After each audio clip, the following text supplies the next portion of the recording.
Olá, sejam bem-vindos a mais uma entrevista com os aprovados do Estratégia Concursos. Hoje nós vamos conversar com o Guilherme Henrique, que foi aprovado em 43º lugar no nada mais nada menos concurso tão cobiçado, o concurso da Receita Federal. Por isso eu quero te dar os parabéns, Guilherme. Parabéns e seja Obri- muito bem-vindo. Obrigado, viu? Bom, Guilherme, para a gente iniciar nossa entrevista, saber um pouquinho dessa sua trajetória, se apresente para nós, por favor, qual que é a sua idade, sua formação, de onde você é? Bom, Lívia, eu me chamo Guilherme Henrique, né? Eu tenho 30 anos, eu sou de Boa Vista, Roraima. Eu sou formado em Engenharia de Produção pela Universidade Federal do Rio de Janeiro. Me formei em 2017, que foi quando eu comecei a estudar. Optei por largar, o trabalho e estágio, tudo que estava fazendo para começar a estudar para concurso. Eu sempre estudei para a Receita Federal, né? Sempre foi meu sonho desde 2018, 2017 ali eu não, basicamente não estudei, né? Foi só no finalzinho, comecei em 2018. E minha trajetória começou ali, né? Eu tive a sorte de poder só estudar, entre aspas, né? Porque não é só estudar, é muito difícil. E durante 2 anos ali da minha preparação, 1 ano e meio, eu fiquei muito perdido, né? Eu tinha contratado uma mentoria do mercado que não foi o ideal para mim, né? Não foi um assertivo para mim e não fiquei muito tempo estudando de uma forma que não era ideal para mim, né? E aí depois acabei entrando em outra mentoria que começou a me ajudar um pouco mais, me deu um direcionamento melhor em 2019 ali, e eu sempre estudei para a Receita Federal, né? Chegou a pandemia, eu já estava na minha terceira mentoria, que foi quando realmente eu consegui um direcionamento muito melhor, foi um divisor de águas, eu comecei realmente a começar a estudar de verdade, com constância, com qualidade. Eu realmente acertei a pessoa que conseguiu me ajudar, né? E ali foi o divisor de águas. Então, a pandemia chegou e foi a época que eu mais estudei na minha vida, né? Eu pensei assim, eu acho que foi uma situação muito difícil para mim, foi para todo mundo, né? Fiquei preso em casa, sem sair por meses, sem ver minha namorada, meus amigos. Então, eu pensei, cara, esse é o momento que as pessoas vão parar de estudar, pela falta de perspectiva, pela dificuldade, então agora é que eu vou dar o meu máximo. E foi quando eu dei meu máximo, né? Eu passo muitas pessoas que me procuram, né, desde quando eu fui aprovado na Polícia Federal, as pessoas me procuram para pedir dicas, essas coisas, eu sempre falo assim, cara, estude todos os dias, mas principalmente no dia que você está mal, no dia que você está cansado, que você está triste, porque é nesse dia que você vai passar na frente dos seus concorrentes. Eles vão parar e você vai passar. Se você parar, vai ser mais um no meio da multidão, né? Então eu tomei isso da minha cabeça na época, foi uma virada de chave, me matei ali durante 2020. E aí veio 2021, a Polícia Federal, o edital da Polícia Federal muito parecido com o da área fiscal, só que no nível de profundidade um pouco menor. E aí eu estudei para a Polícia Federal, acabei sendo aprovado na Polícia Federal ali, também lá em uma ótima colocação, fui aprovado na Polícia Rodoviária Federal. E aí entrei para a Polícia Federal, continuei estudando para a área fiscal até um pouco antes do meu curso de formação, que ia ter o concurso de auditor da Cefaz aqui de Roraima, né? Então, eu mantive até uma semana antes do curso de formação, eu estudei para auditor, só que a prova foi durante o curso de formação. E, infelizmente, entramos no internato por conta do Covid, não podíamos sair da academia, e eu não fui liberado para fazer a prova. Então, eu não tive essa oportunidade. Fiz o curso de formação, entrei para a Polícia Federal, e ali, com 4 meses de Polícia Federal, eu curti um pouquinho ali o trabalho, operação, missão. Gostei muito, mas vi que ainda não era o meu sonho, né? Então resolvi voltar a estudar em maio e uma semana depois foi autorizado o concurso da Receita. E aí eu dei meu máximo, entendeu? Dei meu máximo, que eu estava 7 meses parado, então eu tinha muita coisa para revisar, eu tinha muita coisa nova para ver, ainda não tinha visto algumas matérias da Receita Federal. Eu dei meu máximo durante 10 meses e, enfim, chegou a prova, aconteceu, achei que não ia passar, né? Assim como acho que a maioria que fez a prova também achou que não ia passar, e acabou dando certo. Minha trajetória resumida é essa, né? Sem entrar em muitos detalhes, assim. Muito bom, Guilherme. Deu para ter um panorama bem legal aí da sua trajetória. Queria agora focar no pós-edital, então, que você disse que você deu o seu máximo, né? Depois que você ficou, na verdade, sabendo que foi autorizado, né, o concurso da Receita Isso. Federal. Como que foi esse máximo? A sua rotina? E pelo que eu entendi também, você demorou um tempo até você se encontrar nos estudos. Então, até ajudando as pessoas que estão nesse mesmo processo, que até você engatar de verdade, leva um tempo de erros e acertos. Então, nesse período que você já estava ali em um alto nível, né, que você já tinha se encontrado, como que era a sua rotina, Guilherme? Isso, até você chegar no alto nível demora muito tempo, né? Você primeiro tem que ser assertivo com relação à metodologia e demora bem tempo a chegar a ser alto nível, né? Quando já estava alto nível, para mim, um concurso, quando ele é autorizado, a pessoa já tem que acelerar o máximo que ela puder ali, e o pós-edital mais ainda. Porque quando é autorizado, já está na mão do órgão, então já não tem mais aquela política, aquela decisão governamental, não tem, é do órgão, então já tem orçamento, já está tudo certo, a prova vai acontecer. Então, o concurso da Receita Federal, quando autorizou, eu dei meu máximo. O que que era esse meu máximo? Lá na Polícia Federal, eu tenho uma liberdade de flexibilidade de horários. Eu tenho que cumprir minha carga horária diária, mas eu não preciso chegar em determinado horário, né? Então, o que que eu fazia? Eu acordava cedo, acordava de 6 horas da manhã, e eu estudava até 10h30, né? Até 10h30 da manhã. 10h30 eu ia, chegava lá 11 horas. Só que como que eu otimizava meu tempo? Eu acordava às 6 da manhã, eu não tomava banho e eu não tomava café, eu só escovava o dente e já começava a estudar. Aí eu estudava ali um ciclo de 50 minutos, uma hora. No meu próximo intervalo de descanso, ao invés de olhar para o teto, eu descia e tomava café da manhã. Quando eu voltava, eu já tinha descansado e tomado café. Estudava mais uma hora. Na próxima hora, o que que eu fazia? Eu tomava banho e colocava minha roupa do trabalho. E aí voltava e estudava mais uma hora. E no próximo intervalo eu ia para a Polícia Federal. Então, uma coisa que eu sempre passo para quem me pergunta, cara, otimize seu tempo de forma que você consiga assim, eu tenho que botar a roupa para lavar, então coloque ela para lavar no seu intervalo, porque você vai ter que descansar. E aí depois você volta a estudar, no próximo intervalo você vai lá e bota ela para estender, entendeu? No próximo você vai lá, tira ela do varal, entendeu? No próximo você vai lá e dobra. Você vai ter que gastar esse tempo de alguma forma, então você pode otimizar isso.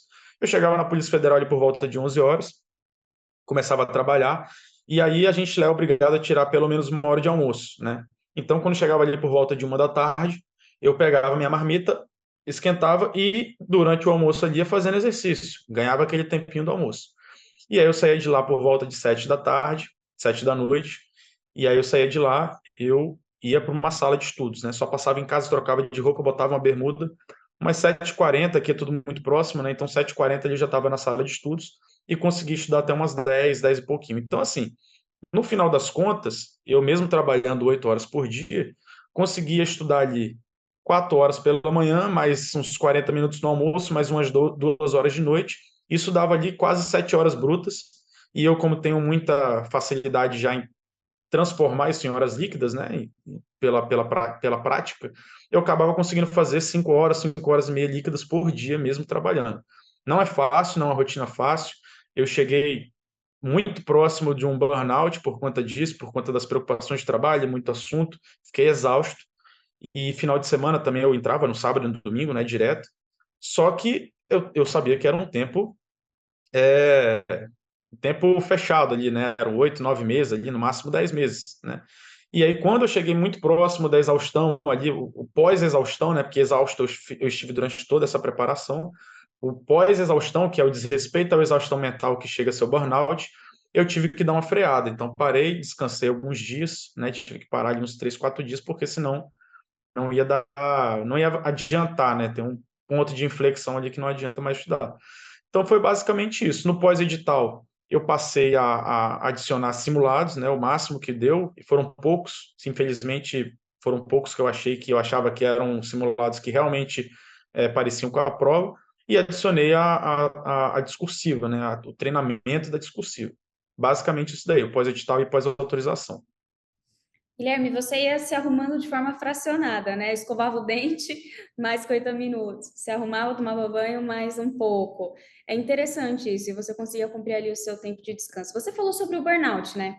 E eu sempre gosto de Isso. tratar esse assunto nas entrevistas, porque a parte técnica ela é muito importante, óbvio, mas a mental também, sentimental. A gente se cobra muito durante esse período, né? A gente se culpa, acha que não está pronto, tem ansiedade, nervosismo. Que dica você pode dar, né, de acordo com a sua experiência, para aliviar e chegar bem, né? Chegar mais tranquilo, porque às vezes o nervosismo ele atrapalha na prova.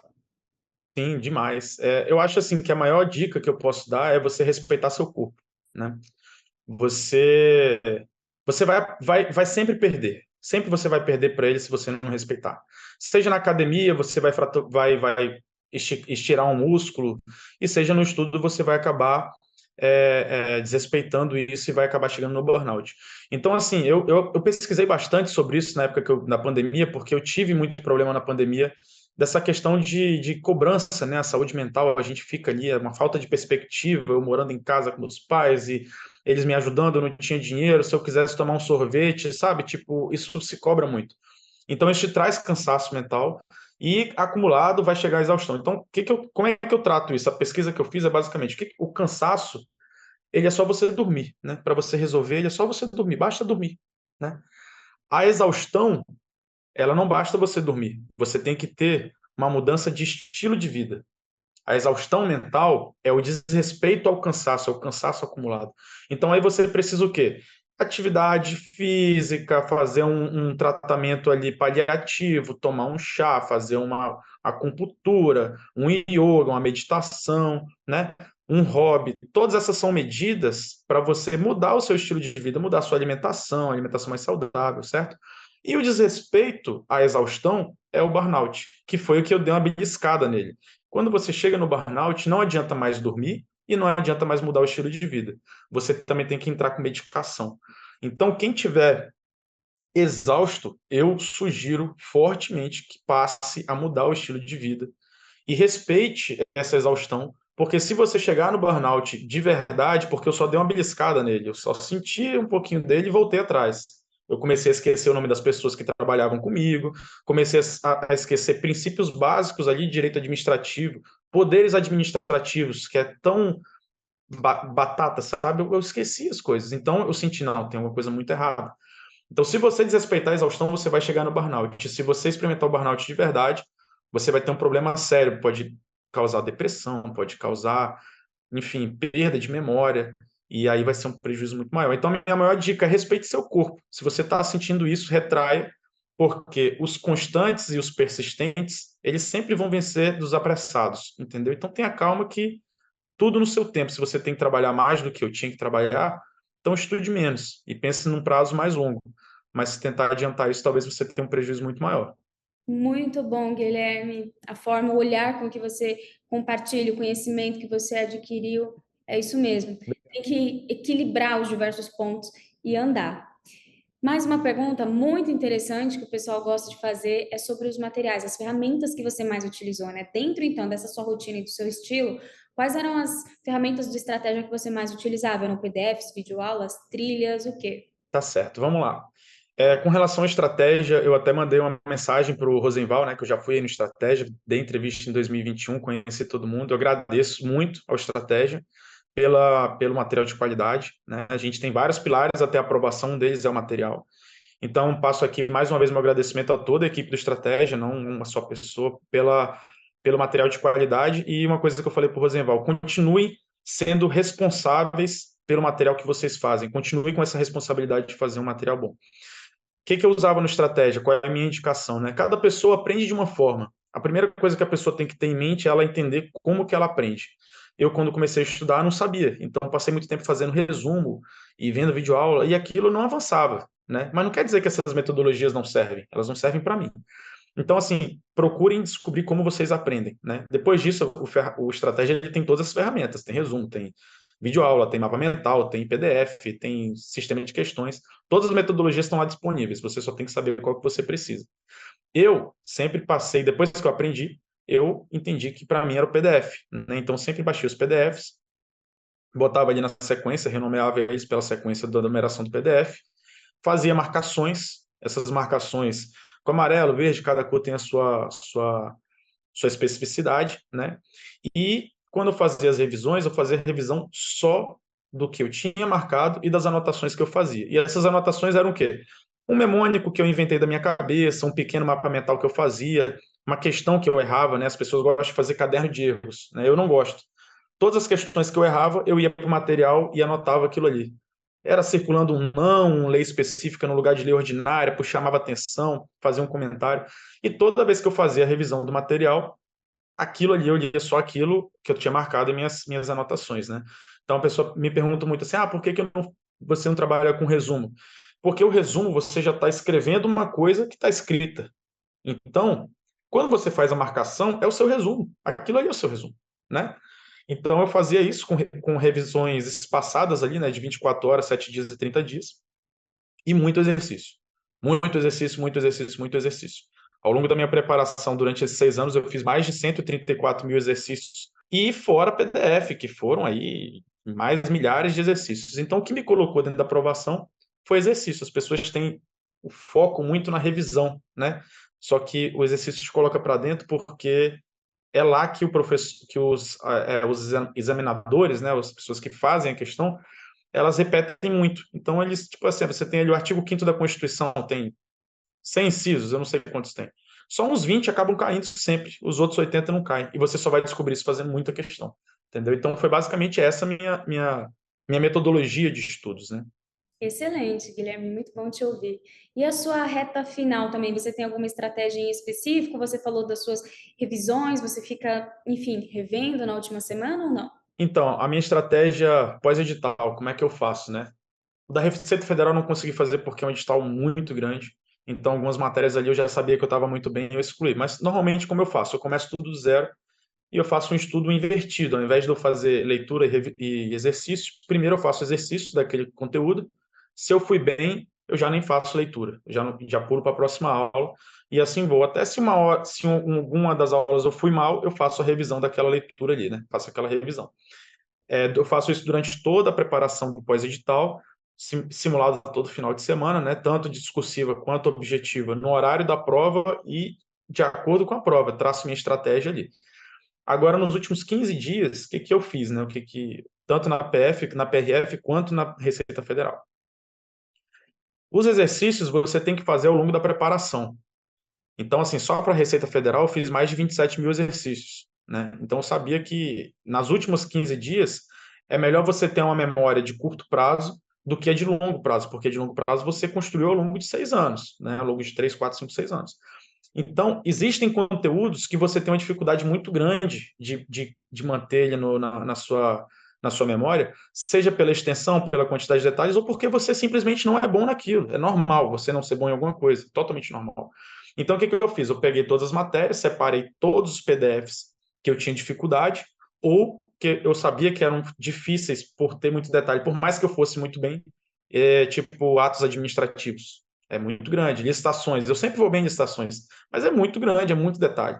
Então, separo aquilo nos últimos 15 dias, é leitura daquilo o dia inteiro, não tem revisão de 24, 7, 30, né? É outro regime, são 15 dias só de leitura, e se der um cansaço ali no meio, porque ler o dia inteiro é muito difícil, aí você entra com uma bateria de questões, de 60 questões de um material que você tem dificuldade também, só para dar uma variada no tipo de estudo, né? Mas os últimos 15 dias foi só revisão para poder aproveitar a memória do curto prazo. Muito bem, Guilherme, estamos caminhando aí para o final. Gostaria agora que você dissesse se você tem alguma estratégia de prova. Na prova ali você vai pelas de maior facilidade, dificuldade ou segue a ordem natural dela? Tá certo, eu vou dar a estratégia de prova aí, que é eu acho que é um ouro que eu tenho assim na minha cabeça, sabe? Porque sempre dá muito certo.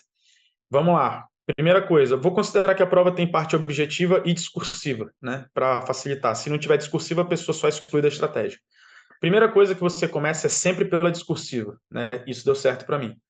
Começa pela discursiva, seja redação ou tema técnico, e faz um brainstorm. Ele gasta de 5 a 10 minutos fazendo brainstorm. Vou falar sobre isso, isso, isso. Ou, se for um tema técnico, já responde ali sim por causa disso e disso, sim, não por causa disso e disso, né? E aí, terminou isso, não escreve nada da redação, só faz um brainstorm. Terminou isso, você vai para a sua prova objetiva. Na prova objetiva, você começa sempre pela matéria que você tem mais afinidade, porque ela vai te trazer tranquilidade. Os primeiros 20 minutos da prova, eles são decisivos para você terminar a prova bem ou mal, seu psicológico. Se você começa com uma matéria difícil, que você pula 1, 2, 3, 4, 5 questões, aquilo ele vai te abalar de uma forma que talvez seja irreversível para o resto da prova. Então, comece com uma questão, com uma matéria que você tem muita afinidade. Terminando ela, eu começo a prova pelo início mesmo, né? Então, como que eu vou fazer na prova? Eu primeiro leio sempre o enunciado, só o final do enunciado, porque muita questão, prova de alto nível, gente, os examinadores, eles não querem testar só a tua capacidade técnica do assunto, eles querem testar a tua sagacidade, se você é inteligente, se você tem inteligência emocional. É por isso que uma prova igual a da Receita Federal foi feita para não ser terminada. Ninguém consegue terminar ela.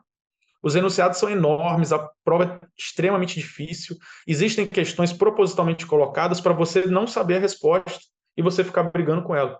Então começa sempre pelo final do enunciado, porque muitas vezes você não precisa do enunciado para responder. Se precisar, você vai ler, se não, já matou, já ganhou ali 20, 30 segundos preciosos. Então vai respondendo a, a prova na sequência dela, né?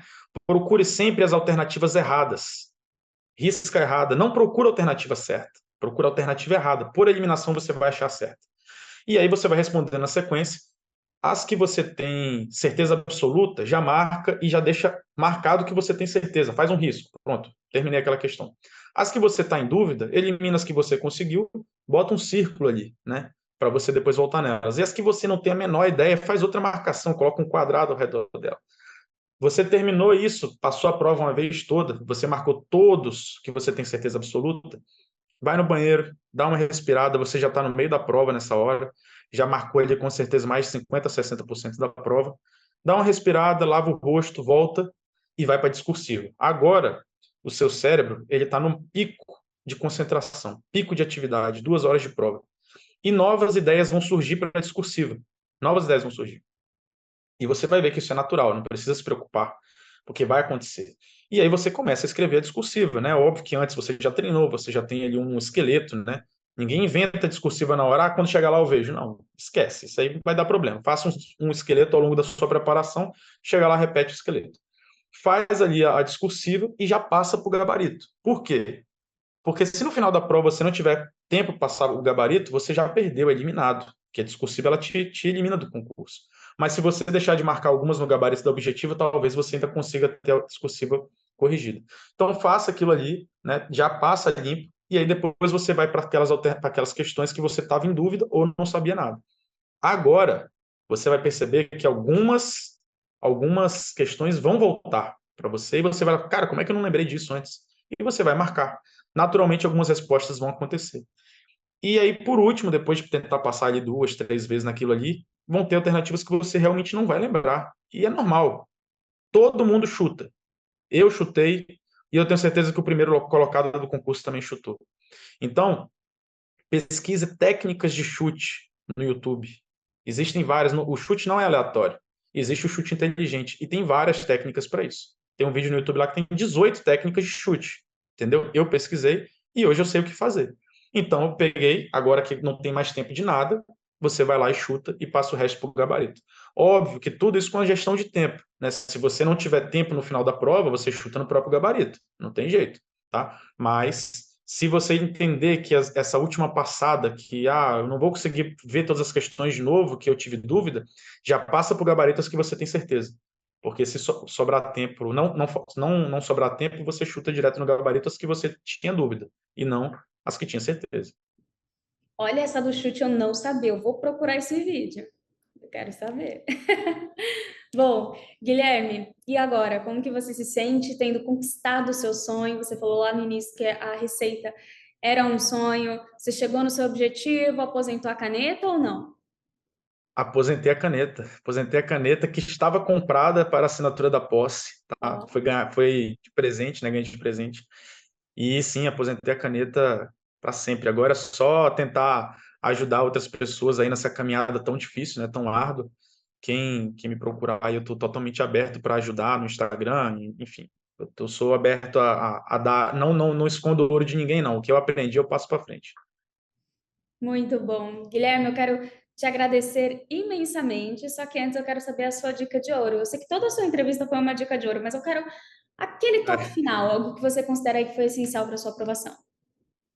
Vamos lá. Eu acho que seja constante, né? A constância te coloca dentro do concurso. Respeite o seu corpo e faça muito exercício, muito exercício. Foca mais em exercício do que em teoria. Muito bem. Nós conhecemos o Guilherme Henrique, aprovado em 43º lugar no concurso da Receita Federal para o cargo de auditor. Quero te agradecer, viu, Guilherme? Parabéns mais uma vez. Eu que te agradeço, Lívia. Manda um abraço pessoal aí. Muito obrigado, viu? Excelente. E para você que nos acompanha até aqui, obrigada pela sua audiência. Se quiser ver outras histórias, é só você navegar aqui no nosso canal Estratégia Concursos. Tchau, tchau, até mais. Tchau, obrigado.